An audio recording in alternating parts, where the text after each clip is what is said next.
It's kind of strange. Incredible stage presentation and, of course, the fantastic stage makeup.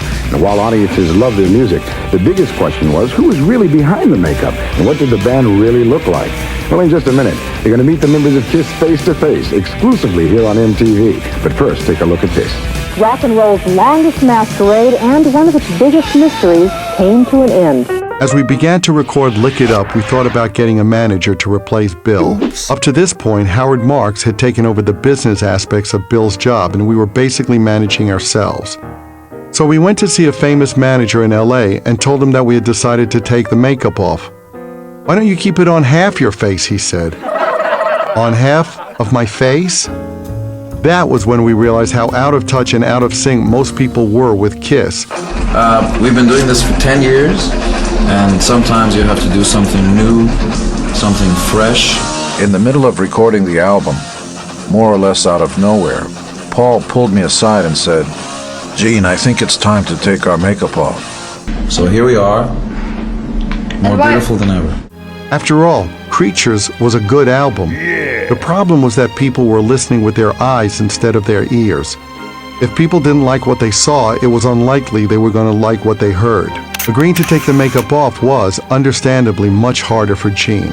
It was easier for me to do than for the guy with a ponytail on top of his head spitting blood all over the stage. You know? But when Creatures failed, common sense led us to the conclusion that we simply had no choice. Taking off the makeup gave us the best chance to continue. Even so, Gene didn't agree to jump until we were at the edge of the cliff. It was a leap of faith that was necessary for our own survival. His reasoning was sound. With all the personnel changes, we had moved farther and farther away from the plausible characters. Vinnie Vincent's character, the Wizard, wasn't sticking with fans the way the Demon or the Star Child had. Oh, yeah. "Let's prove something to the fans," Paul said. "Let's go and be a real band without makeup." I reluctantly agreed. I didn't know if it was going to work or not, but I heard what Paul was saying. When people gave us kudos or told us we had guts for doing it, I was the first to say that we didn't do it for anything other than our own survival. There was no alternative. I was also still reeling from finding out about Donna's marriage. I felt dazed and numb. I was seeing a psychiatrist at the time, and in the middle of a conversation one day he said, "The best thing to help you forget a woman is another woman." That was one of the most eye-opening things I ever heard during a therapy session. I was like, "What? That's not deep. Really?" I was looking for some Zen piece of advice, and this caught me totally off guard. Well, okay, I guess I can go with that. When I was a kid, I used to fly all the time. After that session, I thought to myself that maybe one way to feel better was to write a song about feeling better. The best way to move forward might be to sing a song about moving forward. I read somewhere that when Beethoven wrote his Second Symphony in 1802, a piece that as a kid I'd found extremely uplifting, he was suicidal. Maybe I could write myself out of a funk too. Even though there was an excitement about taking off the makeup, it didn't mean our music had to change. We had been happy with the production on Creatures and felt confident working with Michael James Jackson again, continuing to build on our return to rock and roll. When we started working on Lick It Up, it was a good time musically. We had Michael James Jackson producing once again, and Vinnie Vincent was our guitarist and a contributing songwriter. Vinnie and Paul were particularly successful during this period. The two of them wrote Lick It Up, the title track from that album.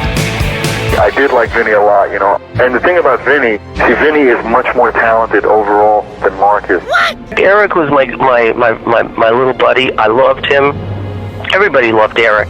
You know, he was a sunshine, you know. And he was a great drummer. And I hate drummers. I fucking hate drummers, man, more than anything.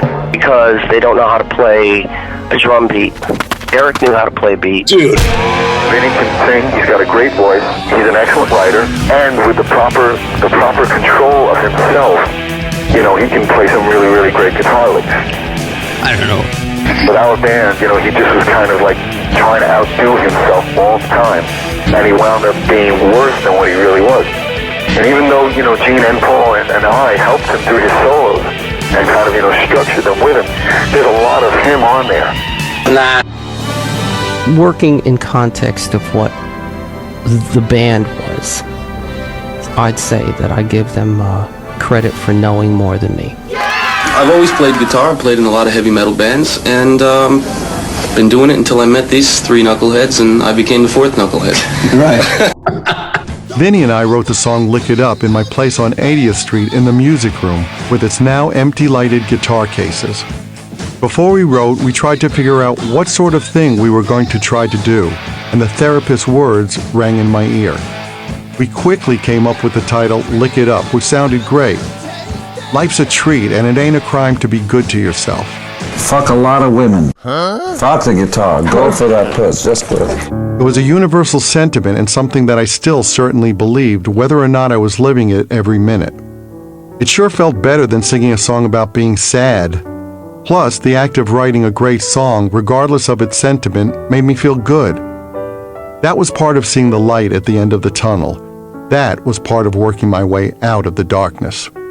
Creating was a way I was able to reestablish my footing. I had no idea I never listened to a KISS album in my life, and I didn't like them. To me, it was just learning a song, and that's it. Try to play the leads like Ace did. Hi. And okay, I'll do my best. And then that was it. Can you play it? No. You know, for people that lived KISS, it was different for them. For me, I didn't. So I was just learning a song. But I get it, you know. But I'll tell you what, a few songs I loved. There were some songs I actually did love. Bottom line, it was a ball. No. Other songs on Lick It Up, like A Million to One, cued more closely to how I was feeling. I think we all like to believe we're irreplaceable in a relationship and that nobody will ever give the person we love what we did, and A Million to One came out of that sentiment. Of course, it was a bit unrealistic and self-serving in addition to not being true. And one day, I remember playing Not for the Innocent. I says, yeah, that's a great song. I like that. It's got a thing. I don't know. Yeah, all right. Yeah, okay, good. We did a photo session just to see what it would look like. We looked straight into the camera lens. We were defiant. I made one small concession to the fans. I stuck out my tongue to try to keep something that connected us with the past, to remind fans that we weren't a brand new band. As the album neared completion, I felt excited when I saw the proofs of the cover. There we were. It was a declaration of sorts, and for all we were leaving behind, it was really saying something. I thought we were making a statement about the band and about the validity and credibility of it in our own eyes. Taking off the makeup said something about how much we valued the band. We could have just thrown in the towel and gone home. Instead, we were willing to shed our armor. We were considered uncool at a network whose taste was led by a bunch of college interns. Suddenly, when we unmasked ourselves, all that changed. This is a really big moment. After 10 years together, exclusively here on MTV this evening, we are going to see KISS without their makeup for the very first time. Vinnie Vincent, lead guitarist and co-writer of many of the songs on the current KISS album. Eric Carr, drummer, has been with the band since 1979. And KISS is, by the way, the very first band that Eric has ever been with. Paul Stanley, rhythm guitarist and lead vocalist. Paul is a co-founder of the group. Gene Simmons, bass, also co-founder of KISS. He is the fire-breathing, blood-spitting monster of KISS. Welcome, you guys. This is amazing. Whoa. No, it's so funny because just seeing you for the very first time after all this time, we're honored and really glad to have this exclusive. We decided to unveil ourselves live on MTV. First, superimposed over our faces, were photos of us in full KISS makeup.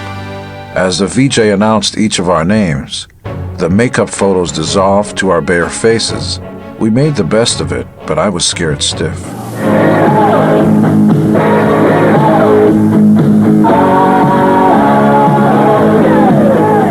I think people are looking for real involved answers, and basically we did it because we felt it was time to do it. It just felt good, and we tend to do things when the feeling's right. The official unveiling was made on MTV. Although it's a dramatic departure for the group, the decision to break from tradition was unanimous. I think at first, there's going to be some people that wish that, it would stay because they don't want things to change. They get used to something and that's the way they want it to stay forever, But I think if you ever want to grow, you have to be true to yourself first and do what you feel is right. And whether the fans feel it's right will be decided on their international tour, which begins in Europe in October and moves to the United States in December. MTV finally embraced us at some level. We came up with a made-for-MTV unmasking. If you think about it, it was really just the unmasking of me and Gene. The other two guys were pretty much unknown commodities. That's not meant to disparage Eric or Vinny, but having played on an album that barely registered in the pop consciousness, they weren't much of a draw as far as unmasking went. For most people, Kiss was still the Catman, the Spaceman, the Star Child, and the Demon. But the cat was already out of the bag, so to speak, as was the Spaceman. Yeah. So in this case, to a certain extent, we sold a lot of sizzle without a very big steak. Look at this face. Why should this be under whiteface? I mean, really. Kiss's new look hasn't hurt record sales. Their latest album, Lick It Up, is the group's 16th gold album. This is a huge world record, and the concerts are going better than ever. They're coming back up. We were in a slump a little while ago, but so what, folks? We're back. Boom. Lick It Up was released and immediately tripled the sales of Creatures of the Night. It went platinum, and we were soon filling up concert halls again. This was clearly a new lease on life. And all of a sudden you're selling 1 million records. Well, you're obviously in a slump, but most groups don't sell 1 million records, so it depends on what perspective you look at. It's all about money with those guys. What Gene's saying is really true, because when we were selling our least amount of records and people were talking about this being a ship that was sinking, we were selling 1 million records or more. So everybody should have it that tough. I also realized that as soon as the record came out, I would no longer have that separation to cushion the impact, positive and negative, of success. The person who was famous would be the same one as the guy walking down the street, but that could be fun, too. I was going to be much more recognizable and visible, so in that sense it couldn't be bad, especially when it came to getting women. And anyway, I'd had years of adapting to fame, and all those years in makeup had provided a transition. So it wasn't going to be like diving into a pool of ice water.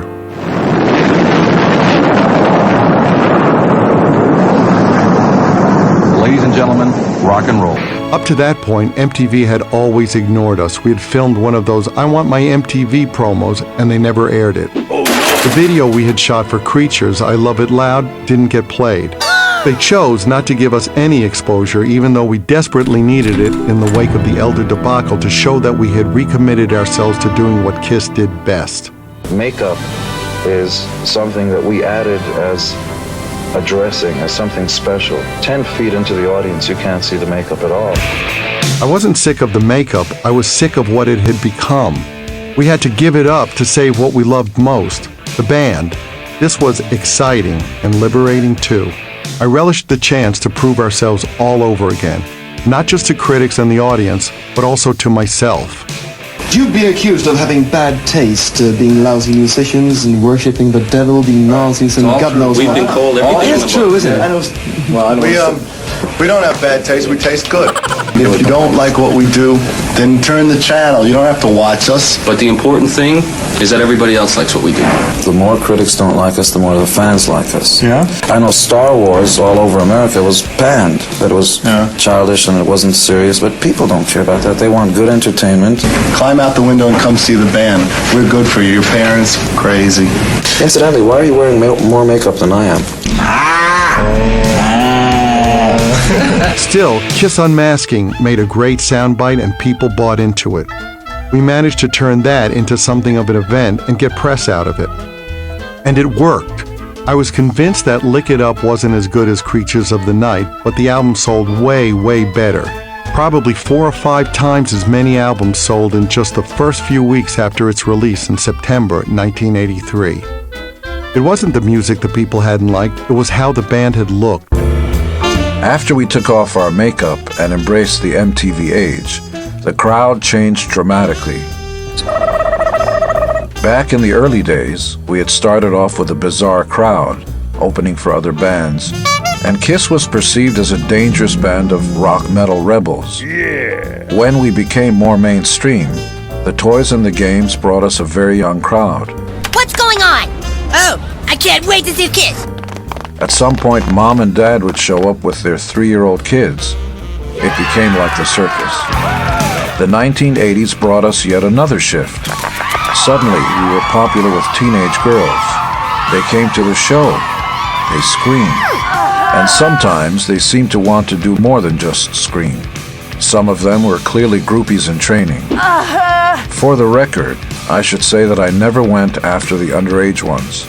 Oh no! Enough legal age girls were showing up. Yeah! But these young girls would come backstage. They were always around. I would walk into my room, and usually there'd be a girl there. Once we took off the makeup, we no longer wore the platform boots on stage, and we adopted a more generic style, tight, colorful clothes, sexual and flamboyant. We slid into what was pretty much the common look at the time. We just kind of morphed into what became known as a hair band. I think people see basically that it made no difference whatsoever in the concerts. The concerts are at least as energetic as they were. They're a lot of fun. The music's heavier than it was. Hair bands were dominant because they gave younger teenagers, and especially younger girls, access to a kind of rock music that had been considered too dangerous for them before. Girls who were only 13 and 14 were having their first brushes with sexuality, and for their early crushes, they were turning to these hair metal bands, to Bon Jovi, to Poison.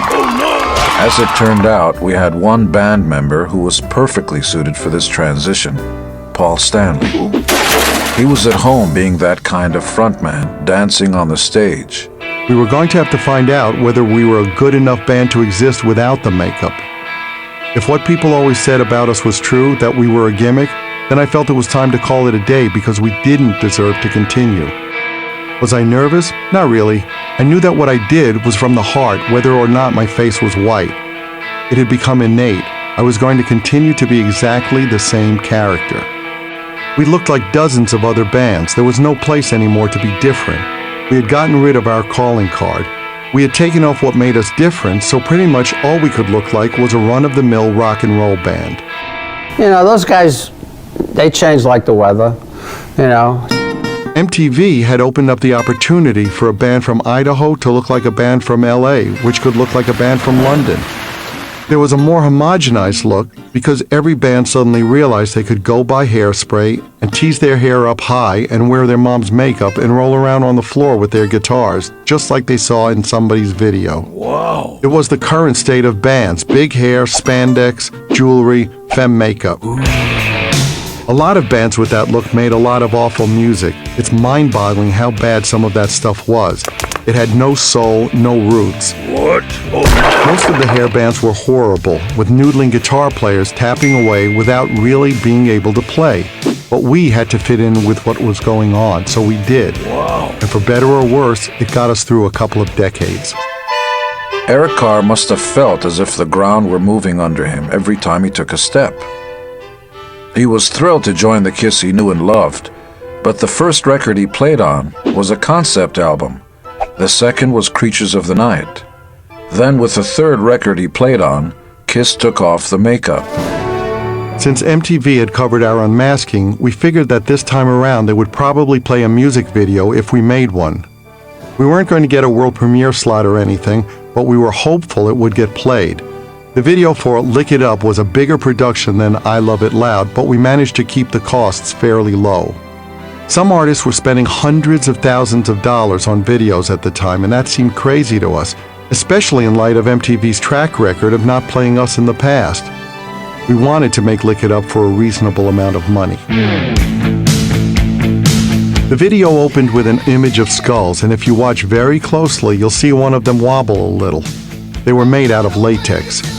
We shot the video in a burned-out area of the Bronx. Aside from a few props like the skulls, that was all real. We didn't do anything but show up. It looked like Dresden in 1945, a post-apocalyptic wasteland. But it wasn't a stage set. I'd never seen anything like that before. I hadn't spent much time in the South Bronx. The crazy thing was that it wasn't just one small area. It was huge, like an entire bombed-out city or a massive movie set. Broken down and decaying buildings as far as you could see. Piles of bricks and rocks and garbage everywhere. It was the weirdest, most surreal thing I'd ever seen. When I saw the complete edited video, I thought it was cool. It was an MTV video. It had girls, it had fire, it had weird hairdos. It had all the things MTV videos had. Eric hated it because he had these little drumstick legs, so he's walking and you see these little feet with high pointed shoes and these thick legs. And people seeing Vinny asked, "Is that a girl?" When we shot the cover for Lick It Up, Vinny wore a wig and it looked great. Afterwards, he gave us a hard time and insisted on not wearing it again. But then his hair kind of looked like the Gerber baby. He was very odd looking anyway, and in that video he looked extra odd as he tried to look sexy for the camera. But they're also increasingly important to older, more established acts who are just trying to stay alive. In his special report, Video Music Mania, Ed Miller sees how veteran rockers like KISS make it to the TV screen. Playback!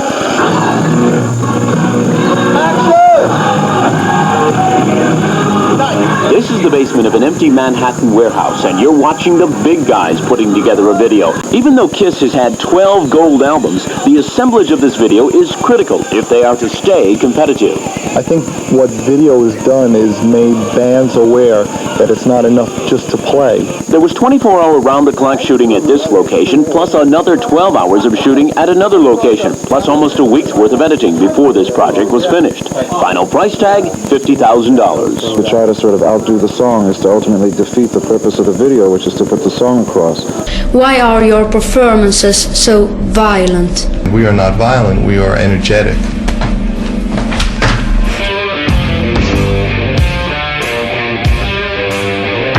Lick It Up went on to be certified double platinum. That blew Creatures of the Night away and reaffirmed for me that my suspicions had been correct. It wasn't that people didn't want KISS, they wanted KISS to drop something that no longer seemed genuine. Losing the makeup forced people to focus on the band, and they embraced the music.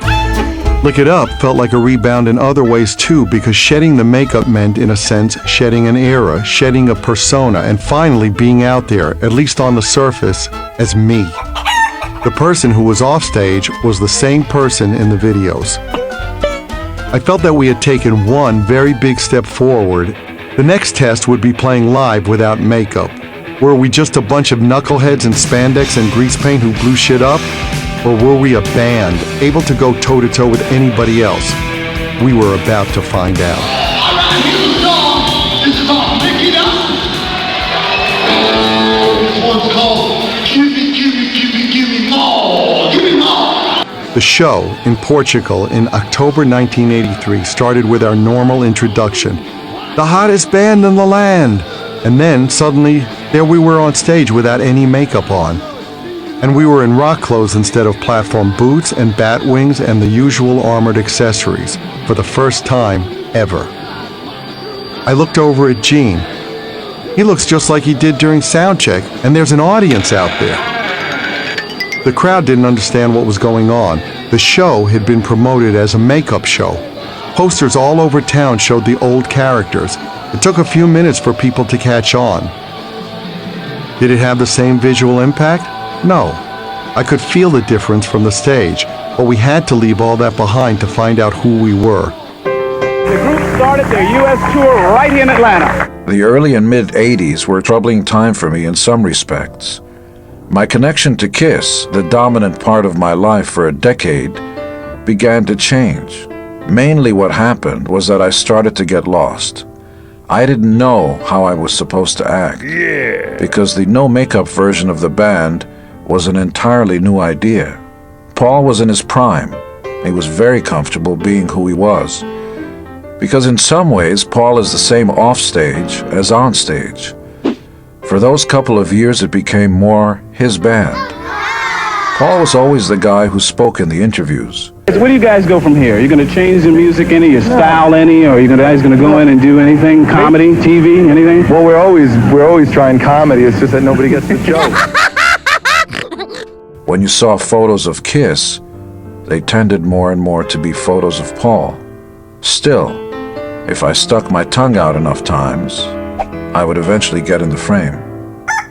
It's important to be clear about what happened. Paul didn't push me out of the spotlight. He would never do that to me. It's just that his ability to capture the public's attention increased as the music scene changed. My reaction was to try to muscle my way back into the spotlight by buying some truly outlandish, androgynous clothing. It didn't work, not the way I wanted it to. It just made me look like a football player in a tutu. On that tour, I realized that the most difficult part of taking off the makeup wasn't performing without the star, it was adjusting to getting my picture taken. Since we had originally determined not to be photographed without makeup in order to enhance our stage personas, I had a neurotic sixth sense that allowed me to feel cameras anywhere, even if it was in my peripheral vision or far off in the distance. When we took off the makeup, I still reflexively covered my face whenever I detected a camera. For years, we tried to protect our identity. I mean, that was our gimmick, wearing the makeup. Nobody knew what we looked like without it. I mean, I can't remember how many times Bill O'Coin told me, we paid off a photographer who had photographed us, without makeup, to squash it. I had first met Liza when I went with Cher to a party at Halston's. We became friends and would go to dinner occasionally. I became her music business manager. Wow! As I got more and more involved in Liza's recording career, we were seen together. Some of the gossip magazines started reporting, KISStory captures Liza's heart, which wasn't the case at all. Liza and I had a totally professional relationship.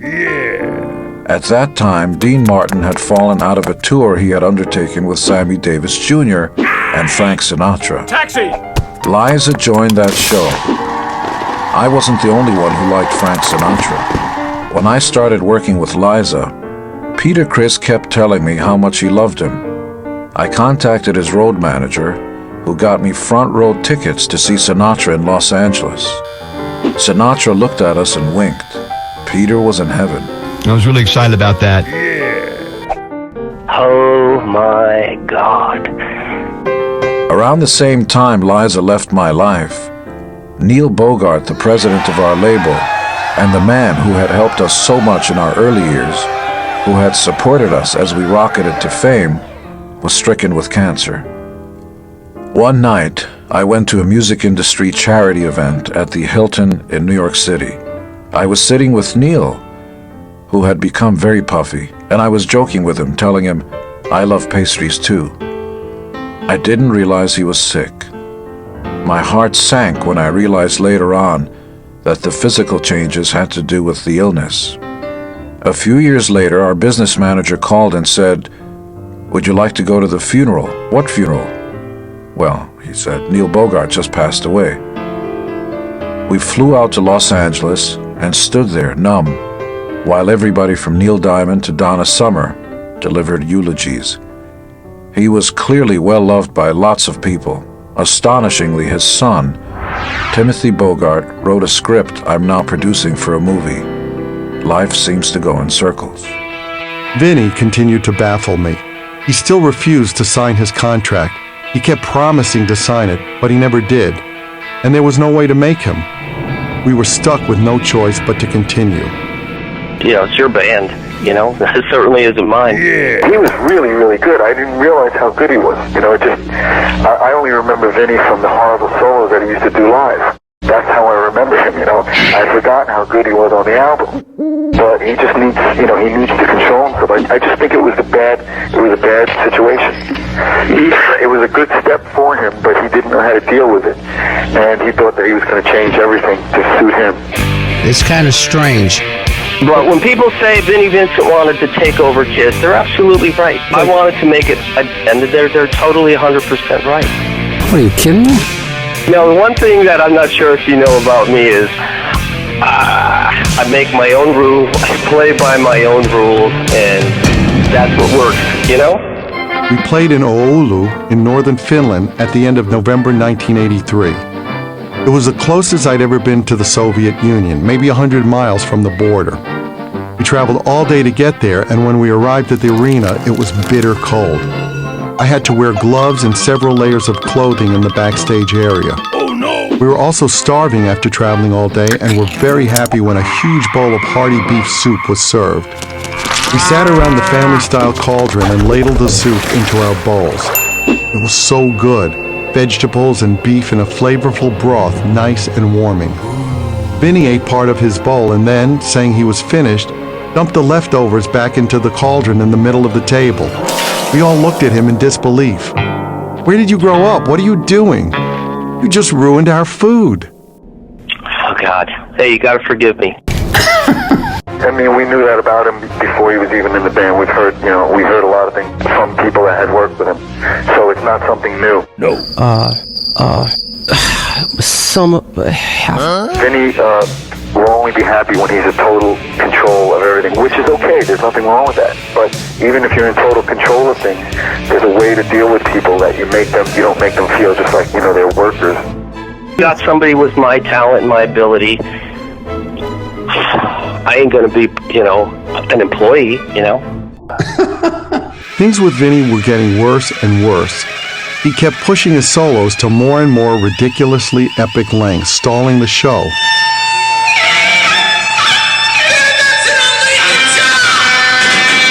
The final straw came at a concert back in the States, in Long Beach, California, in January 1984. That night he went on for so long that Gene and I just walked back on stage as he was still playing. If you don't like this, then I don't know what to say. I went to the mic and said, "Vinnie Vincent, lead guitar."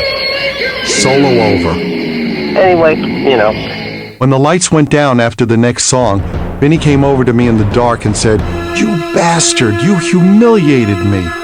I swear if he raises his arm, I'm going to knock him out right here. My God. It was a tense moment. I thought for sure the lights were going to come up and that prick would be lying on his back on the stage. The final shows were the best. He was done. Yeah. Every show was really a lot of fun. That's the part I do remember about it. By 1983, KISS had dropped Ace Frehley and then Vinnie Vincent. We had gone from the biggest band in the world to a band seemingly on its last legs. Yeah. Welcome, bitch! This is wicked.